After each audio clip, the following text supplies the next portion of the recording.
Yeah.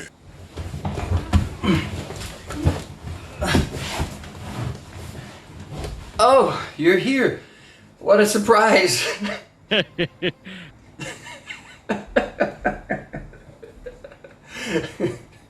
Oh man, I'm running out of ways to start my videos in this apartment.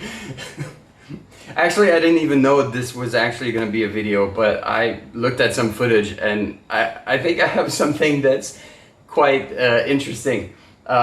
Before we got in this full lockdown where we're not even allowed to get out to go buy food, there was like a lockdown that started like a bit over a month ago where we were still allowed to go out to go buy food or to go to the hospital, and more people were allowed to go out to go to work. So I was still allowed to go on my bicycle and ride around, you know, go to the ATM, go to the supermarket. I went to the hospital a few times.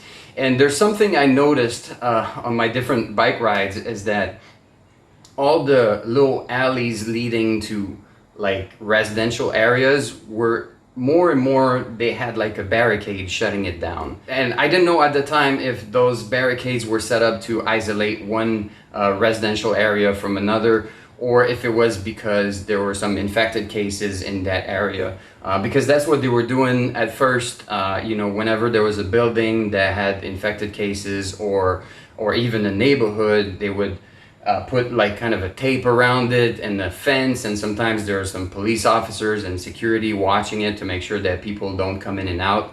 And by the way, I actually made a video months ago about a whole neighborhood that was locked down. If ever you're curious to check it out, you can click right here. Yeah, so I didn't know at the time, but I saw there's more and more, and at some point all the little alleys were barricaded. I don't know if it's because they ran out of proper fences and barricade material, but at some point it started looking like they were grabbing whatever they could to make it. So during my different bike rides in different corners, whenever I would find an interesting barricade, I would film it a little bit. So here I got a little compilation of sometimes clever, sometimes funny, but pretty much all the time very creative ways to barricade alleys. For this one they used an old piece of wood, 2 little food carts, 1 little metal thing, some ribbons, and some, I think it's some electrical cables or metal wires.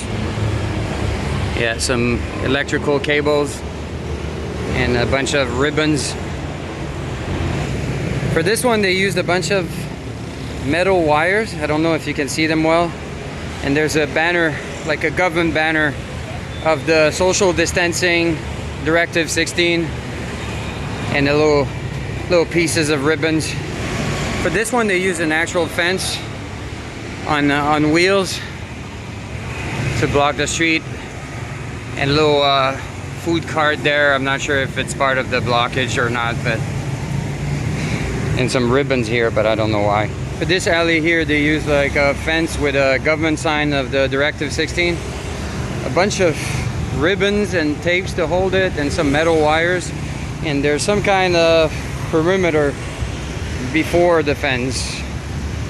Again, the idea is just to let people know that they shouldn't go there, and mostly to stop like motorbikes and cars. In this case here there's like a combination of fences and a bamboo ladder and some tape, and apparently it doesn't quite stop people. Well, some people are able to go through. Today's actually the last day before the full lockdown, before anyone is allowed to go out. I think there's like 2 hours left or something like that. And for some reason I've noticed today that they removed a lot of the barricades that they had around, blocking some streets and some alleys, and I'm not quite sure why. Like this little street here next to the bridge used to be blocked. There was a bunch of tapes here and ribbons. You can see there's still some ribbons on the street sign, on the street post, and they were using big branches like here and other debris to block the sidewalks and the edges of the street, to make sure that people don't squeeze in with motorbikes or even by foot, but it seems like it's open now for some reason. This barricade here is much more serious.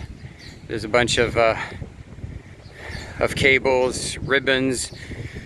There's a kind of a ladder on the lower bottom, and sometimes they have like a police officer posted there. This street was open a couple of days ago. I don't know why it's blocked now. Another more serious barricade they're using. Let's get a little closer. Seems like they're using like business signs, like restaurant signs and scaffolds and tapes.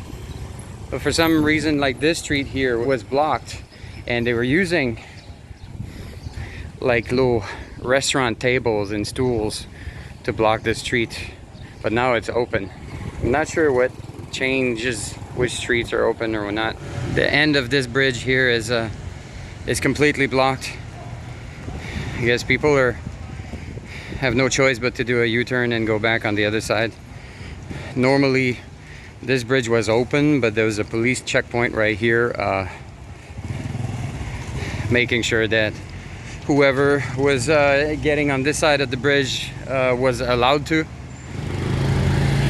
In the case of this alley here, they used a motorbike with a trailer behind it and a tarp on top. I don't know whose motorbike it is, but I bet he's not using it these days. People use the top of the trailer, I guess, to deliver goods to areas where they're not allowed to go in. That's a pretty creative way to block the alley.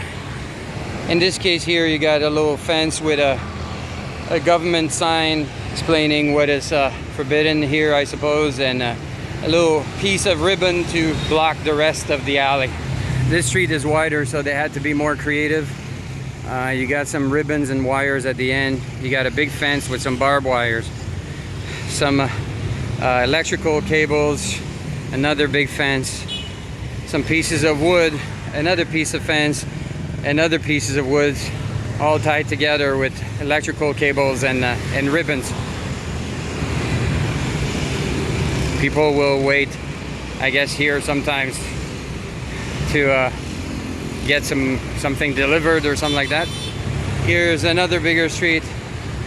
They had to use like old tables to block the sidewalk to prevent like motorbikes to get on the sidewalk and cross on the other side. And as you can see, the tables are attached with metal wires. Doesn't quite stop pedestrians, but it stops motorbikes. Here's like a bigger street here again, and in this case they used metal wires and a food cart to block the sidewalk. For this alley here, it seems like they used the original gate for part of it, then a chair with a foam box, some pieces of granite, and I don't know what it is, some kind of metal railing, racking system, shelves or ladder, I'm not sure, to block the bottom and stop motorbikes. This one has a more intricate and creative structure. You got kind of a little wooden frame, a foam box, a ladder on the floor, and a bunch of ribbons and cables. Okay, I'm not quite sure what this one is blocking, but it's there. So there you go. This was my compilation of creative system D barricades. Now, like I said before, I don't know if whoever set it up had to request, you know, stools, tables, electric cables from the neighborhood, or if people from the neighborhood came forward to, you know, offer whatever they had that could be useful to build those barricades. I don't know, but either way, I find it very creative and very impressive that they managed to, you know, block those alleys with whatever they could find. If in the end it deters some people from going where they're not supposed to go, then it made a difference. But yeah, I just thought it was interesting. I hope you found it as interesting and as amusing as I did, and I'll catch you in the next